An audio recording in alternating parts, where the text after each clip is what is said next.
अंतर मन में ज्योति जगा लो, होगा दूर अंधेरा।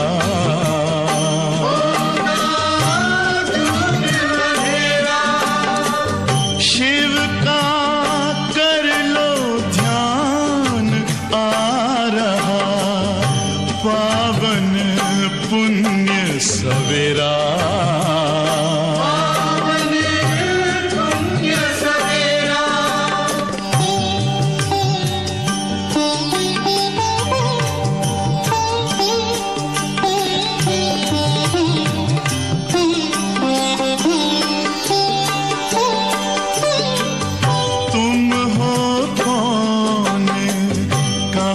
से आए अपने आप को जानो, राजयोग के द्वारा अपना परम पिता पहचानो। इसी राजपथ पर चलकर पालो अपना बसेरा।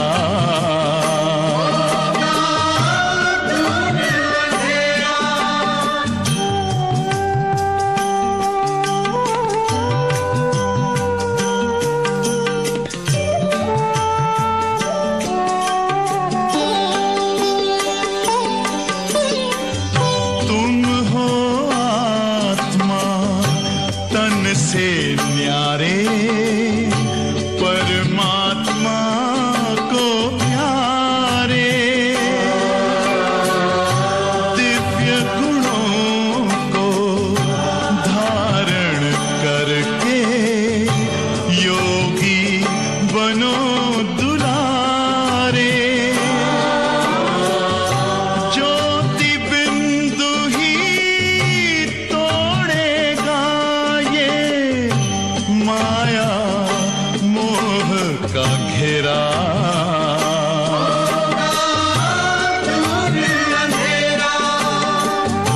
अंतर मन में ज्योति जगा लो, होगा दूर अंधेरा।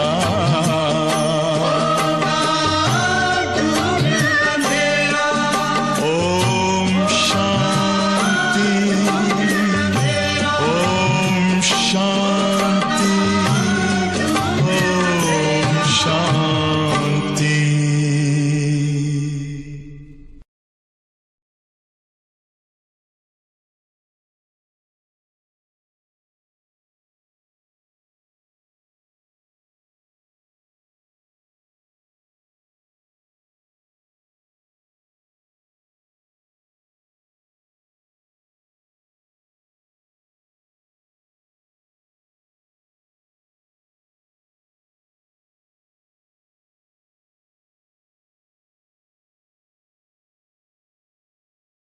ओम शांति।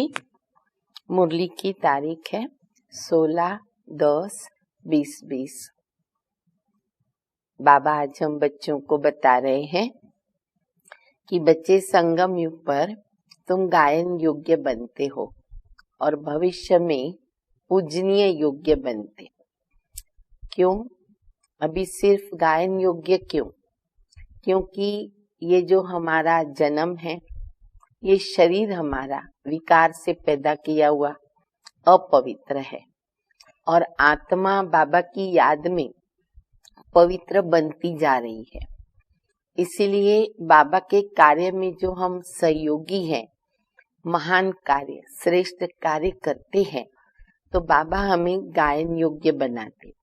और जब हमारी आत्मा पवित्र बन जाती है और सतयुग में हम बच्चों को शरीर भी पवित्र मिलता, तत्व भी सतो प्रधान होते, तो हम बच्चे पूजनीय योग्य बनते। आज बाबा ने प्रजापिता ब्रह्मा जगदम्बा के भी कुछ राज बताए हैं और बाकी तो बाबा की मीठी शिक्षाओं में आता है कि बच्चे बीमारी आत्मा की जो विकारों की लगी हुई है उसको, उसका मेन फाउंडेशन है देह अभिमान, जो अनेक बीमारियां पैदा करता है। तो उन पर अटेंशन देकर हमें उस देह अभिमान को खत्म करना होगा। तो बाबा की शिक्षाएं सुनेंगे। मीठे बच्चे, तुम्हें संगम पर सेवा करके गायन लायक बनना है। जितना बाबा की सेवा में हम अच्छे सहयोगी बनेंगे, उतने गायन के लायक हम बनते जाते हैं।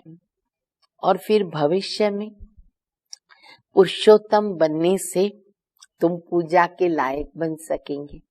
ऑटोमेटिकली हम बनते उत्तम पुरुष, पवित्र आत्मा, तो हम बन जाते हैं पूज्य आत्माएं।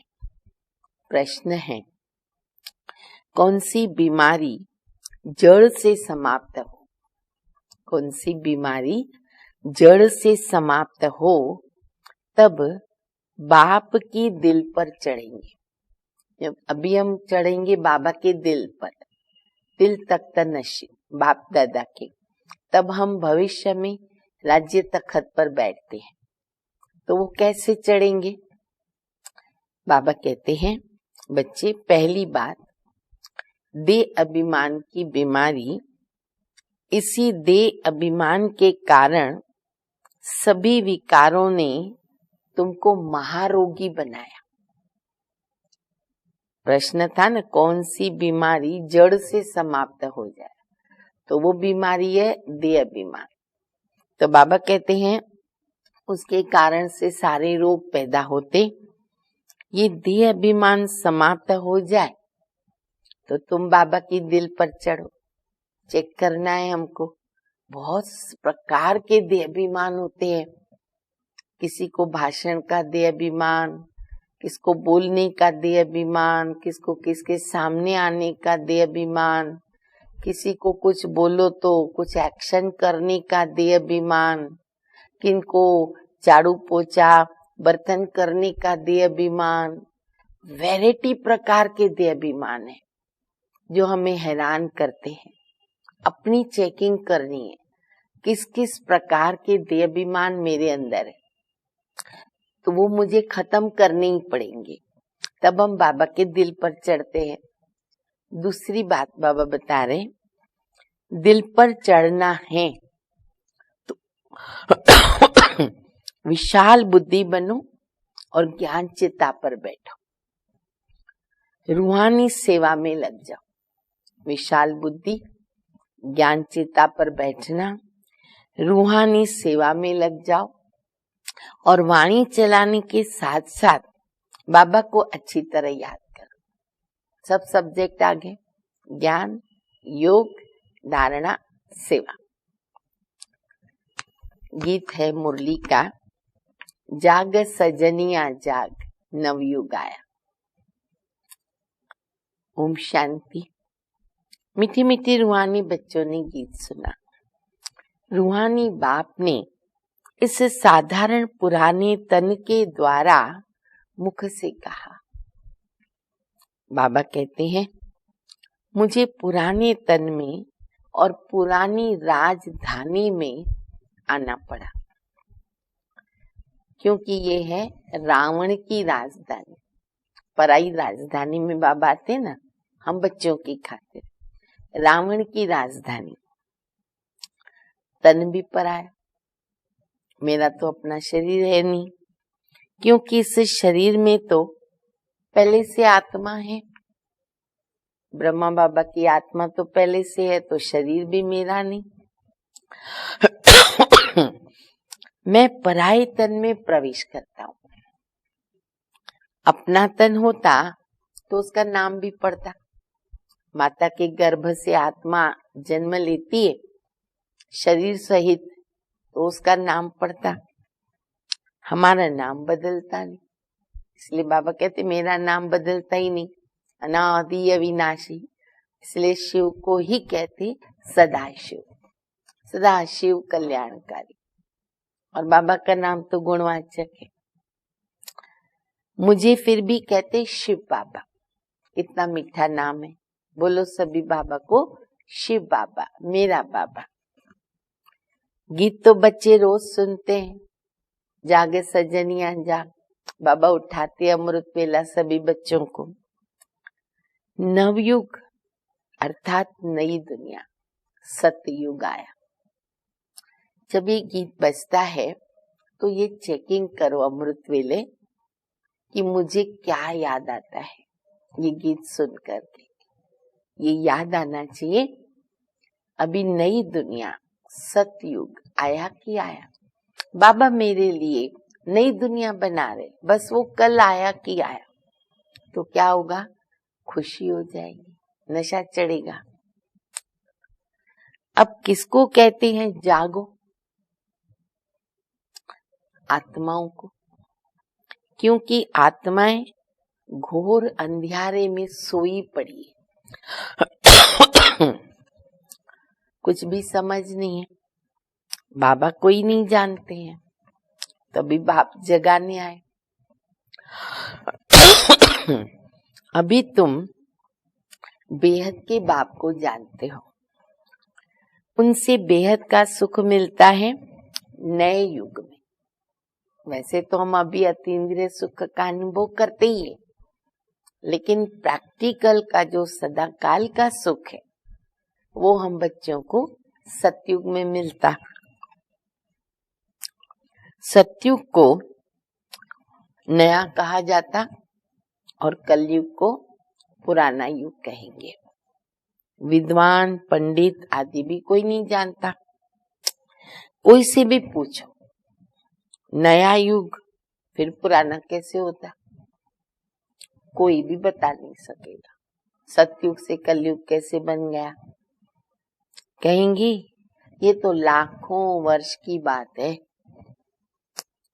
तुम जानते हो कि हम नए युग से फिर पुराने युग में कैसे आ गए, अर्थात स्वर्गवासी से नरकवासी कैसे बने। बाबा ने जब चक्र का ज्ञान दिया हम बच्चों को, तब अभी हम बच्चों ने जाना कि हम नीचे कैसे उतरे। मनुष्य तो कुछ भी नहीं जानते हैं, जिनकी पूजा करते हैं उनकी भी बायोग्राफी नहीं जानते। जैसे जगदम्बा की पूजा करते, देखो अभी नवरात्रि आ रही है ना, ड्रामा अनुसार बाबा उनके विषय में बताते। जो भी त्योहार आता है बाबा हम बच्चों को पहले से ही रहस्य बताते रहते। तो बाबा कहते हैं जैसे जगदम्बा की पूजा करते। अच्छा अभी वो अम्बा कौन है नहीं जानते। अम्बा वास्तव में माताओं को कहा जाता, जगत की माँ अम्बा, अम्मा भी बोलते हैं ना, माताओं को कहा जाता। परंतु पूजा तो एक ही की होनी चाहिए ना। शिव बाबा का भी एक ही अव्यभिचारी यादगार है, अम्बा भी एक है, परंतु जगत अम्बा को जानते नहीं। ये है जगत अम्बा और वो है लक्ष्मी। वही जगत अम्बा भविष्य में बन जाती है लक्ष्मी और जगत की महारानी। जब लक्ष्मी बन जाएगी हमारी सरस्वती माँ मम्मा, जो अभी जगदम्बा है, भविष्य में बनती लक्ष्मी, तो वो बन जाती विश्व की महारानी। तुमको पता है कि जगदम्बा कौन और जगत महारानी कौन? अब ये रहस्य दुनिया जानती क्या कि यही अम्बा जाकर के महारानी बनती है? हम भी पहले नहीं जानते थे। अब ये बातें कोई जान ही नहीं सकते, किसके कल्पना में भी नहीं आएगा कि वही जगदम्बा और वही लक्ष्मी, वही सरस्वती। लक्ष्मी को देवी और जगदम्बा को ब्राह्मणी कहेंगे। देखो राज की लाइन बाबा बता रहे। बाबा कहते हैं कि लक्ष्मी को कहेंगे देवी, जगदम्बा तो संगम युग पर है ना, तो उसको कहेंगे ब्राह्मणी। बाबा की बच्ची थी सरस्वती, ब्रह्मा की बेटी। ब्राह्मण संगम पर होते हैं।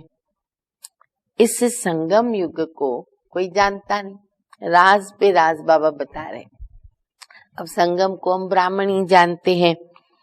प्रजापिता ब्रह्मा के द्वारा नई पुरुषोत्तम सृष्टि रची जाती है। पुरुषोत्तम तुमको वहां देखने में आएंगे। इस समय तुम ब्राह्मण गायन के लायक बनते हो, सेवा कर रहे हो। फिर तुम पूजा के लायक बनेंगे। ब्रह्मा को इतनी भुजाएं देते हैं तो अम्बा को भी क्यों नहीं देंगे? ब्रह्मा को तो बहुत सारी 1000 भुजाएं भी बता दी, क्योंकि हम बच्चे सभी बाबा की भुजाएं हैं। फिर अम्बा को भी कुछ भुजाएं बताते। उनके भी तो सब बच्चे हैं, जगदम्बा के भी बच्चे हैं, प्रजापिता ब्रह्मा के भी बच्चे हैं। ये सभी राज अभी हम बच्चे जानते। माँ बाप ही प्रजापिता बनते, बच्चों को प्रजापिता नहीं कहेंगे। लक्ष्मी नारायण को कभी सतयुग में जगत पिता जगत माता नहीं कहेंगे। प्रजापिता का नाम बाला है। जगत पिता और जगत माता एक ही है, बाकी हैं उनके बच्चे। अजमेर में प्रजापिता ब्रह्मा के मंदिर में जाएंगे तो कहेंगे बाबा, क्योंकि वो प्रजापिता है, पूरे प्रजा का पिता। हद के पिता है, बच्चे पैदा करते हैं तो वो हद के प्रजापिता ठहरे। 2 बच्चे, 3 बच्चे, 4 बच्चे, उनके प्रजापिता ठहरे। और ये है बेहद का प्रजापिता। शिव बाबा तो सब आत्माओं का बेहद का बाबा है। बाबा कितना क्लियर कर रहे, मैं हूं आत्माओं का पिता और ये है प्रजापिता। ये भी तुम बच्चों को कंट्रास्ट लिखना है। जगदम्बा सरस्वती एक है, जगदम्बा सरस्वती लक्ष्मी एक है। नाम कितने रख दिए? देखो, हम भी नवरात्रि की झांकी वगैरह करते, कितनी देवियां बनाते, तो नाम कितने रख दिए? दुर्गा, काली, बहुत सारे नाम हैं। अम्बा और बाबा के तुम सब बच्चे हो, बाबा मम्मा। तो ये रचना है।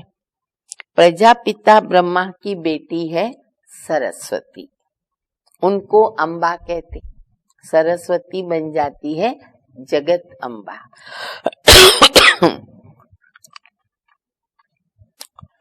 बाकी है बच्चे और बच्चियां, ये सब एडाप्टेड है। हम सब बच्चे हैं बाबा के एडाप्टेड। इतने सब बच्चे कहाँ से आ सकते? तो ये सब है मुख वंशावली। कैसे बाबा बच्चे पैदा करते? मुख से स्त्री को क्रिएट किया जाता तो वो रचता हो जाता। कहते ना कि ये मेरी है, अब ये मेरी पत्नी बन गई, मैंने इनसे बच्चे पैदा किए। तो ये सब है एडाप्शन। ये फिर है ईश्वरीय मुख के द्वारा रचना। आत्माएं तो है ही है, उनको एडाप्ट नहीं किया जाता। आत्माएं तो अनादि विनाशी है। बाबा कहते हैं तुम आत्माएं सदैव मेरे बच्चे हो। फिर अभी मैं आकर प्रजापिता ब्रह्मा के द्वारा बच्चों को एडाप्ट करता हूँ। बच्चों आत्माओं को एडाप्ट नहीं करता। राज है आज की मुरली में, विशाल बुद्धि बन करके समझना पड़ेगा। बाबा ने बताया कि मैं तुम बच्चों को एडाप्ट करता हूँ, आत्माओं को एडाप्ट नहीं करता हूँ, क्योंकि वो अनादि अविनाशी है। बच्चे और बच्चियों को करते हैं साकार में। ये भी तो बड़ी सूक्ष्म समझने की बातें हैं। इन बातों को समझने से तुम ये लक्ष्मी नारायण बनते हो। कितने राज समझने पड़ते हैं। कैसे बने ये हम समझा सकते हैं। क्या ऐसे कर्म किए जो वो विश्व के मालिक बने? तुम प्रदर्शनी आदि में भी पूछ सकते हो। चित्रों पर समझाते ना, तो बाबा कहते लक्ष्मी नारायण के चित्र पर जब ले आते हो उनको पूछो, उन्होंने क्या ऐसे कर्म किए जो वो विश्व के मालिक बने? तुमको मालूम है उन्होंने ये स्वर्ग की राजधानी कैसे लिया? तुम्हारे में भी यथार्थ रीति हर कोई नहीं समझा सकते। बच्चे तो नंबरवार हैं, जितना हम समझेंगे उतना समझा सकेंगे। बाबा कहते हैं जिनमें दैवी गुण है, इस रूहानी सर्विस में लगे हुए होंगे ना, वो समझा सकते। प्रैक्टिस भी चाहिए और अपनी धारणा भी चाहिए। नहीं तो अगर दैवी गुणों पर अटेंशन नहीं है, रूहानी सेवा हम कम करते हैं, तो माया की बीमारी में फंस पड़ते हैं। कुछ तो करेंगे ना। तो बाबा कहते माया की बीमारी में फंसे रहते हैं। अनेक प्रकार के रोग अनेक प्रकार के रोग हैं। देहाभिमान का भी रोग है। इन विकारों ने तो तुमको रोगी बनाया। बाबा कहते मैं तुमको पवित्र देवता बनाता हूँ। तुम सर्वगुण संपन्न पवित्र थे, अभी पतित बन गए। बेहद का बाबा तो ऐसे कहेंगे। इसमें निंदा की बात नहीं है, ये तो समझाने की बात है। अब माँ बाप बच्चे को समझाएंगे तो सही ना। अगर कोई बच्चा गलत काम करता है तो माँ बाप बोलेगा ये ठीक नहीं कर रहे हो, तो बाबा बताते हैं जो सच्ची बात है वो बाबा बता रहे हैं। भारतवासियों को बेहद का बाबा कहते हैं मैं यहाँ भारत में आता हूँ। भारत की महिमा अपरंपार है। यहाँ आकर नरक को स्वर्ग बनाते हैं, सबको शांति देते हैं। तो ऐसे बाबा की महिमा अपरंपार है, पारावार नहीं, अर्थात उसका कोई अंत नहीं। जगदम्बा और उनकी महिमा को कोई भी नहीं जानता। इनका भी कंट्रास्ट तुम बता सकते हो। आज बाबा ने बता दिया। ये जगदम्बा की बायोग्राफी है और ये लक्ष्मी की बायोग्राफी, दोनों को बाबा ने बताया। वही जगदम्बा भविष्य में जाकर लक्ष्मी बनती है। फिर लक्ष्मी 84 जन्म लेने के बाद जगदम्बा होती। चित्र भी अलग अलग रखने चाहिए समझाने के लिए। दिखाते हैं लक्ष्मी को कलश मिला, कलश दिखाते, परंतु लक्ष्मी संगम पर कहाँ से आई? कलश तो बाबा संगम पर देते हैं। वह तो सतयुग में हुई, पर संपन्न स्वरूप है ना, इसलिए उनको दे दिया। अब ये सब बातें बाप समझाते हैं। चित्र बनाने के ऊपर जो मुकर्रर है ना, उनको विचार सागर मंथन करना चाहिए। देखो बाबा सबको डायरेक्शन दे रहे, सिखाते भी है। अब जिनकी ड्यूटी है, बाबा के बच्चे हैं कई चित्रकार, तो बाबा कहते इसे मंथन करो, तो फिर समझाना भी सहज होगा, चित्र क्लियर होंगे तो। पर इतनी विशाल बुद्धि चाहिए तब दिल पे चढ़े। जब बाबा को अच्छी तरह याद करेंगे, ज्ञान चित्ता पर बैठेंगे, तो दिल पे चढ़ेंगे। ऐसे नहीं कि जो बहुत अच्छी वाणी चलाते वो दिल पे चढ़ते हैं, नहीं।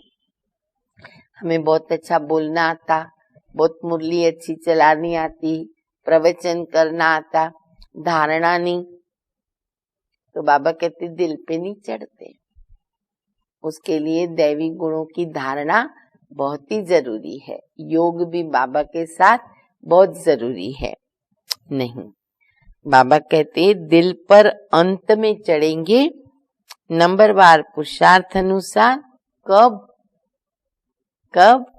जब देह अभिमान खत्म हो जाएगा। तो चेक करना पड़े ना कितना देह अभिमान बाकी रह गया मेरा। बाप ने समझाया है ब्रह्म ज्ञानी ब्रह्म में लीन होने की मेहनत करते हैं, परंतु ऐसा कोई लीन तो हो नहीं सकता। बाकी मेहनत करते, कम मेहनत नहीं करते, बड़ी तपस्या करते गुफाओं में, बरसों तपस्या करते ब्रह्म में लीन होने के लिए, तो क्या होता है, उत्तम पद पाते, कुछ तो फल मिलेगा ना। लीन नहीं होते पर रिटर्न तो भगवान देता है, तो ऊंच कुछ पद पा लेते हैं। ऐसे ऐसे महात्मा बनते हैं जो उनको प्लेटिनियम में वजन करते हैं। देखो बाबा ये भी कर्मों की गुह्यता बता रहे, क्योंकि ब्रह्म में लीन होने की मेहनत तो किया ना, ये बाबा फल देता है। किसको सोने में तोलते, किसको पैसे से तोलते, किसको बाबा कहते प्लेटिनियम में भी तोलते, तो ये उनको रिटर्न मिल जाता, मेहनत का फल मिलता है। कहते ना भगवान भावना का भी फल दे देता है।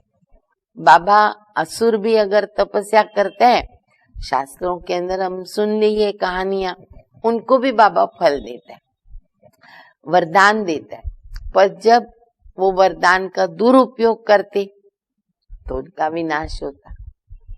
तो बाबा कहते हैं उनको मेहनत का फल मिलता, बाकी मुक्ति और जीवन मुक्ति नहीं मिल सकती। तुम बच्चे जानती हो कि अभी पुरानी दुनिया गई की गई, इतने बॉम्ब्स बनाए हैं, रखने के लिए थोड़ी बनाए, क्या करेंगे रख करके, यूज तो करना है। तुम जानते हो पुरानी दुनिया के विनाश के लिए ये बॉम्ब्स काम आएंगे। अनेक प्रकार के बॉम्ब्स हैं, टाइम्स बॉम्ब है, पानी में डाल के रखे हैं, बहुत प्रकार के हैं। बाप ज्ञान और योग सिखलाते, फिर राज राजेश्वर, डबल सरताज, देवी देवता बनेंगे। कौन सा ऊंच पद है, ब्राह्मण चोटी है ऊपर में, चोटी तो सबसे ऊपर होती है ना, सिर के ऊपर। अभी तुम बच्चों को पतित से पावन बनाने बाबा आए हैं, फिर तुम भी तो पतित पावनी बनते हो। देखो नशा चढ़ा रहे बाबा, बाबा कहते मैं हूं पतित पावन, तुम बच्चों को भी मैं पतित पावन बनाता हूं, अर्थात तुम भी पतितों को पावन बनाते हो। तो बाबा कहते तुम भी पतित पावनी बनते हो, ये नशा है। हम सबको पावन बनाकर बाबा राज राजेश्वर बना रहे। नशा अगर हो ना, बहुत खुशी रहे, उसकी ये निशानी है, खुशी रहे। अपनी दिल से पूछो, आप पूछे अपनी दिल से, क्या पूछे जो बाबा कह रहे, हम कितनों को आप समान बनाते हैं। खुद अंदर भरा हुआ होगा, ज्ञान उछलता रहेगा, सेवा जरूर करेंगे। देखो कितनों को आप समान बनाते हैं। प्रजापिता ब्रह्मा और जगदम्बा दोनों एक जैसे हैं, ब्राह्मणों की रचना रचते हैं। शूद्र से ब्राह्मण बनने की युक्ति बाबा बताते हैं। ये कोई शास्त्रों में नहीं है, ये है गीता का युग। महाभारत लड़ाई भी तो बरोबर हुई थी। राजयोग एक को सिखाया होगा क्या, भगवान आके एक को सिखा के क्या करेगा, क्या फायदा होगा। मनुष्यों के बुद्धि में अर्जुन और श्री कृष्ण, यहाँ तो ढेर पढ़ते, कितने हम बच्चे बाबा के अर्जुन बन के पढ़ते हैं ना। बैठे भी देखो कैसे साधारण है, बिल्कुल सिंपल बाबा के बच्चे।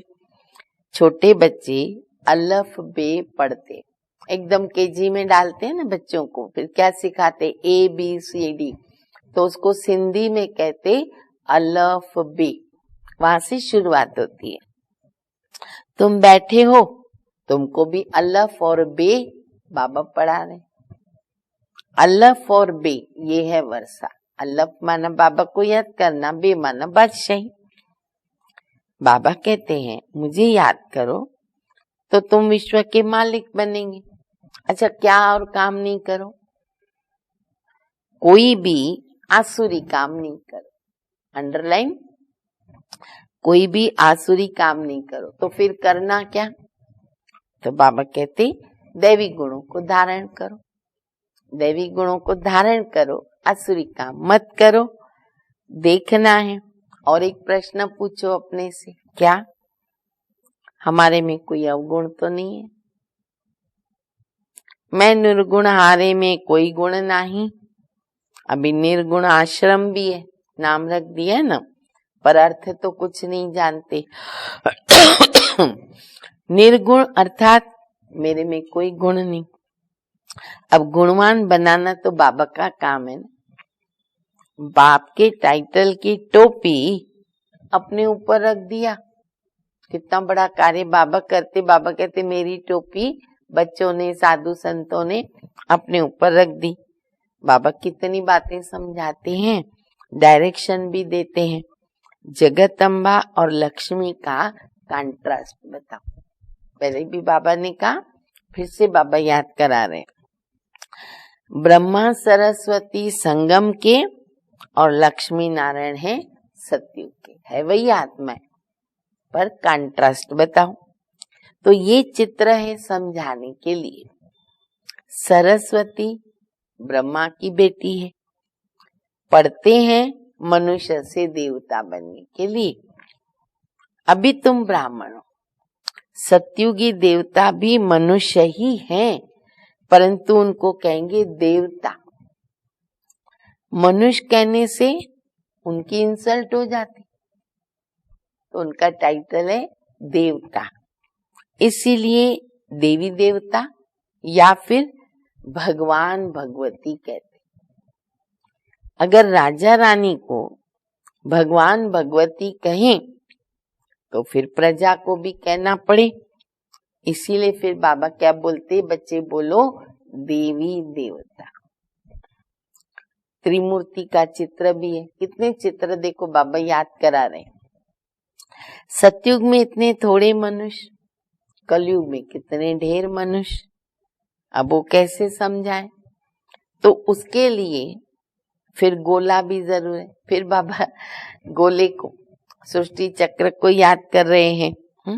त्रिमूर्ति भी याद किया, सृष्टि चक्र याद किया, इसके पहले सीढ़ी भी आ गई, लक्ष्मी नारायण भी आ गया, जगदम्बा ब्रह्मा सरस्वती भी आ गई, बहुत कुछ आ गया। प्रदर्शनी में इतने सबको बुलाते हैं, कस्टम कलेक्टर को तो कभी कोई निमंत्रण ही नहीं दिया। तो ऐसे से विचार चलाने पड़े, इसमें बड़ी विशाल बुद्धि चाहिए। हर एक प्लान बाबा बना के देता है, क्या विचार सागर मंथन करो वो भी बाबा बता देते। फिर बाबा कहते हैं इससे से बड़े बड़े लोगों को बुलाओ, क्योंकि वो माइक है, उनके द्वारा सेवा हो जाएगी।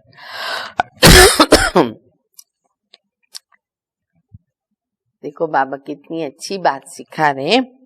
बाप का रिकॉर्ड रखना चाहिए। शिव बाबा, ब्रह्मा बाबा, बाप दादा, रिकॉर्ड रखना माना क्या, ये जो बाबा डायरेक्शन दे रहे हैं ना, या श्रीमत दे रहे, उनका पालन करना, ये है बाबा का रिकॉर्ड रखना।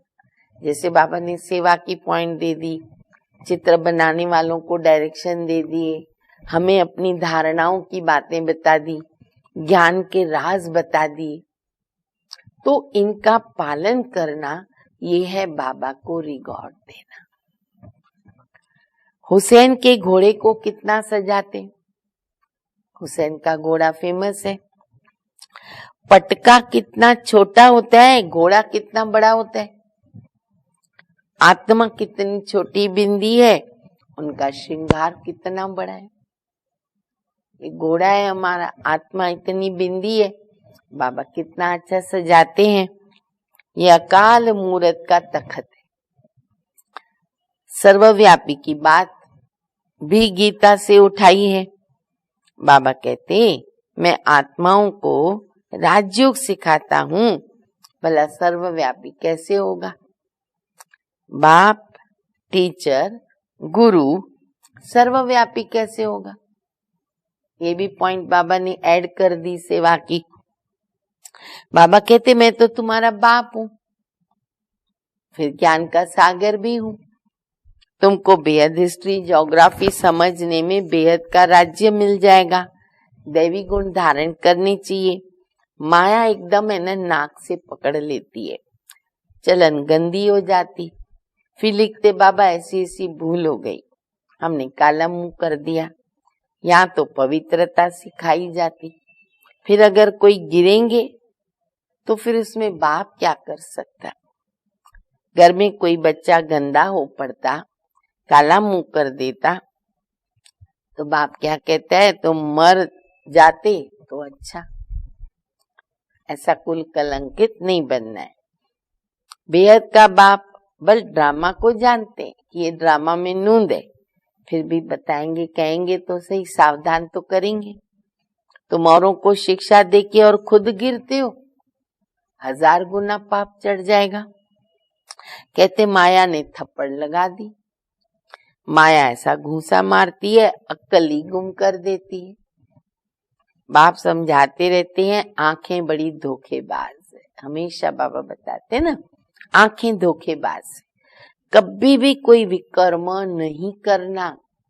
तूफान बहुत आएंगे, तूफान तो आने, क्यों? युद्ध का मैदान है, पता ही नहीं पड़ता कि क्या होगा। माया झट थप्पड़ लगा देती है। अभी तुम कितने समझदार बनते हो, आत्मा समझदार बनती है। आत्मा बेसमझ थी, बाबा ने समझदार बनाया। बहुत ही अभिमान में है, समझते नहीं कि हम आत्मा है। बाकी और बाबा हम आत्माओं को पढ़ाते हैं। हम आत्मा कानों के द्वारा सुन रही। तो अभी बाबा कहते कोई भी विकार की बात इन कानों से नहीं सुनो। बाप तुम्हें विश्व का मालिक बना रहे, मंजिल बहुत बड़ी ऊंची है। मौत जब नजदीक आएगा ना, फिर तुमको डर लगेगा। मनुष्यों को मरने के समय भी मित्र संबंधी आदि क्या कहते हैं, भगवान को याद करो या अपने गुरु को याद करो। तो अभी वो समय आ गया, मर रहे सभी, विनाश भी आ गया, तो बाबा को याद करना है। देहधारी को याद करना वो लोग सिखलाते हैं, गुरु को याद करो। बाबा तो कहते बच्चे माँ में कम याद करो। ये तो तुम बच्चों की बुद्धि में है। बाप फरमान करते हैं बच्चे माँ में कम याद करो। देहधारियों को याद नहीं करना है। माँ बाप भी तो देहधारी हैं। मैं तो विचित्र हूँ, विदेही हूँ, इसमें बैठ तुमको ज्ञान सुनाता हूँ। अभी तुम ज्ञान और योग सीखते हो। तुम कहते हो ज्ञान सागर बाप द्वारा हम ज्ञान सीख रहे, किसके लिए? राज राजेश्वरी बनने के लिए। ज्ञान ज्ञानेश्वरी, फिर राज राजेश्वरी। ज्ञान सागर ज्ञान भी सिखाते हैं और राजयोग भी सिखाते हैं। बाबा दोनों बात सिखा रहे हैं, बराबर ना? अच्छा, मीठे मीठे सिके लदे बच्चों प्रति माता पिता बाप दादा का याद प्यार, गुड मॉर्निंग। रूहानी बाप की रूहानी बच्चों को नमस्ते। हम रूहानी बच्चों की रूहानी बाप को, माता पिता बाप दादा को याद प्यार, गुड मॉर्निंग और नमस्ते। धारणा के लिए मुख्य सार है, पहला, समझदार बन, माया के तूफानों से कभी हार नहीं खाना। आंखें धोखा देती है, इसलिए अपनी संभाल करो। कोई भी विकारी बातें इन कानों से नहीं सुननी है। आंखें कान सब इंद्री पर ध्यान देना है। दूसरा, अपनी दिल से पूछना है, हम कितनों को आप समान बनाते? मास्टर पति पावनी बनकर सबको पावन राज राजेश्वरी बनाने की सेवा कर रहे हैं। हमारे में कोई अवगुण तो नहीं है। दैवी गुण हमने कहाँ तक धारण किए, सब ये चार्ट में पूछना है खुद के लिए। वरदान है, सभी को ठिकाना देने वाले रहम दिल बाप के बच्चे रहम दिल भव। रहम दिल बाप के रहम दिल बच्चे किसी को भी भिखारी के रूप में देखेंगे ना, तो उनको रहम आएगा कि इस आत्मा को ठिकाना मिल जाए, इसका कल्याण हो जाए। उनके संपर्क में जो भी आएगा ना, वो से बाप का परिचय जरूर देंगे। जैसे कोई घर में आता है तो क्या होता है, हाँ, हमारे घर कोई आया तो क्या करेंगे, पहले पानी पूछेंगे ना उनको। अगर ऐसे ही वो चला गया तो उनको बुरा समझते हैं। तो ऐसे जो भी हमारे संपर्क में आवे तो हम कौन सा पानी पूछे सबको? भाई सब ध्यान पे रखो, बाबा के परिचय का पानी पूछो। सुना सभी ने? अर्थात दाता के बच्चे बनकर के कुछ न कुछ उनको दे जरूर, खाली हाथ न जाए, ताकि उसको ठिकाना भी मिल जाए। कितनी अच्छी बात बता दी। स्लोगन है, यथार्थ वैराग्य वृत्ति का सहज अर्थ है। यथार्थ वैराग्य वृत्ति का सहज अर्थ है, जितना न्यारा उतना प्यारा। हमें न्यारा भी बनना है, पर ऐसा न्यारा नहीं कि प्यारा न बने, प्यारा भी उतना, न्यारा भी उतना। अच्छा, ओम शांति।